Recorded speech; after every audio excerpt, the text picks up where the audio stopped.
All right, guys, welcome back. I'm glad you're here with me today, and I want to make sure that we have this video out for you because if you're a serious investor and you really want to start flipping houses, let me know. I'm happy to do so. I've been doing so, for the last, 5 years, even within Phoenix. I was learned and trained by my parents and my brother, who've been doing it, 10 years, even before like the crash happened in '08.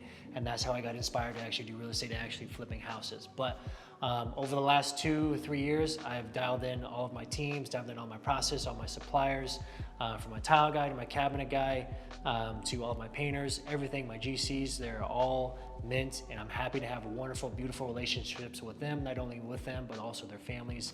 And when they need me or when I need them, right there. But going back to this, going back to these numbers that I talked about here.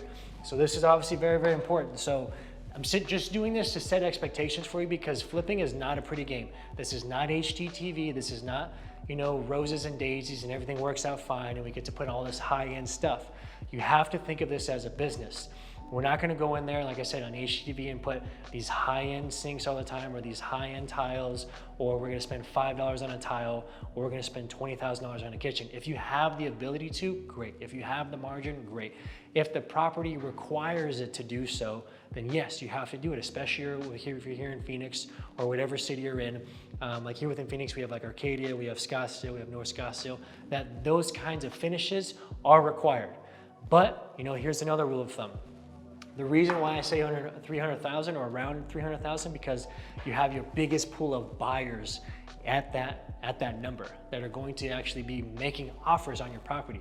So as soon as you probably within Phoenix, as soon as you cross 500,000 to 750, your pool of buyers shrinks. As soon as you cross $1 million, your pool of buyers even shrinks. So there's probably over 2,000 houses that are over $1 million here within Phoenix currently.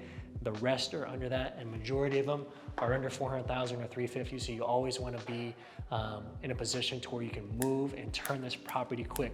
The longer it stays there, guess what? You're going to pay another interest payment, and guess what?